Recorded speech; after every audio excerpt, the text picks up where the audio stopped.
Hi kids, let's continue today with collision theory. So in our previous video, I told you that collision theory means that particles must collide in order to react, but they don't just collide, they have to collide with sufficient energy, and this energy is called activation energy. Now, when the particles collide, more often, more of them will be able to form a product. That is called an effective collision. When there is more collision, the chances of having more effective collision is higher, and therefore the rate of reaction is higher.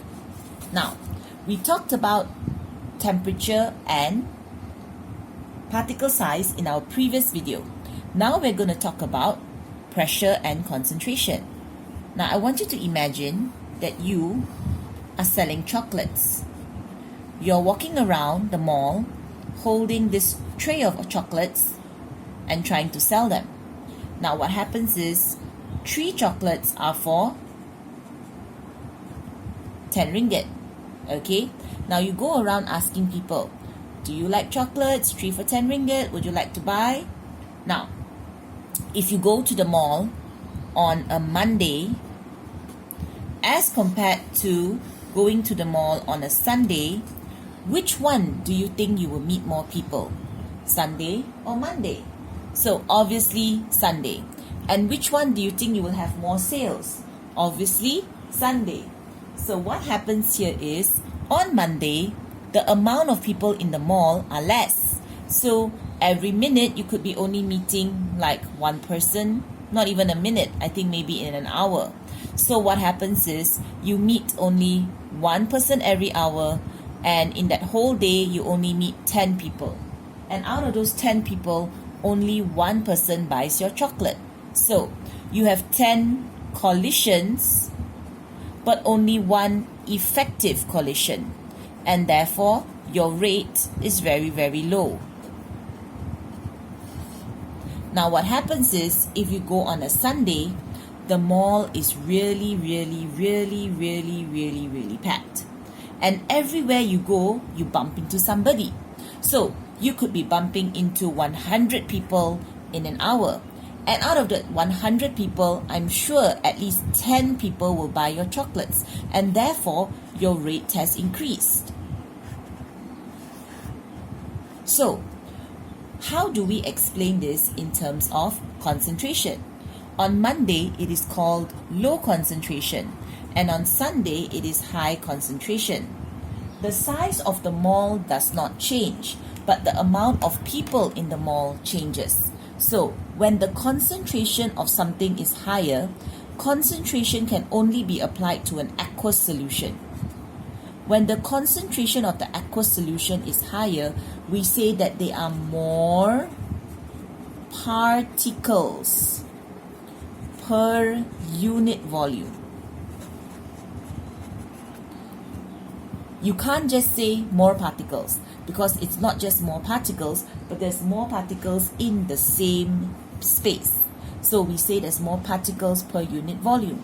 The particles are closer together and they collide more often. So because they collide more often, more collisions, more effective collisions, the rate of reaction will increase. Now, the same thing applies if you increase the pressure.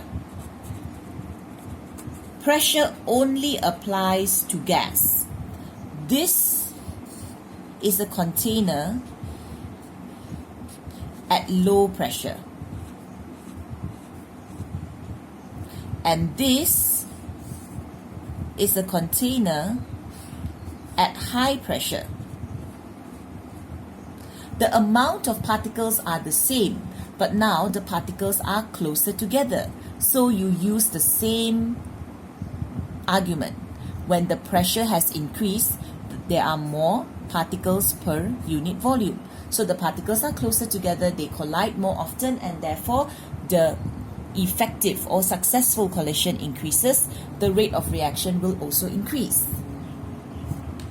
Now, the last factor is called a catalyst. Now, a catalyst is really special a catalyst doesn't increase the energy, the catalyst doesn't increase the concentration, the catalyst doesn't make you move faster. The catalyst is a discount. Do you remember that word activation energy? Activation energy is that minimum energy that you have to overcome in order to form a product. So for example, if you were doing a high jump, the minimum was 1 meter. Now, adding a catalyst is equivalent to lowering the minimum. So now, everybody only needs to jump 10 cm. I mean, you don't really need to jump 10 cm. You can just walk 10 cm, right? So what happens is that out of 100 people that try to overcome that 10 cm, all 100 people will go through. If you have a catalyst, you're no longer selling your chocolates for 10 ringgit for 3 pieces. Instead, it's a humongous discount and you're selling 3 chocolates for only 1 ringgit. Now, you're not walking faster, you're not having more people, but everybody will buy because you have lowered the price. So when you add a catalyst, it lowers the activation energy. Now, when you lower the activation energy, do your particles move faster? No. Your particles are still moving as slowly as they like. However, because now it's easier, there is more effective collision and therefore the rate of reaction increases. Okay, so let's do a summary of all the 5 factors. When your particle size is smaller, the total surface area is larger. When the temperature is higher, the particles have more kinetic energy and more particles achieve activation energy. When the concentration is higher and when the pressure is higher, there are more particles per unit volume.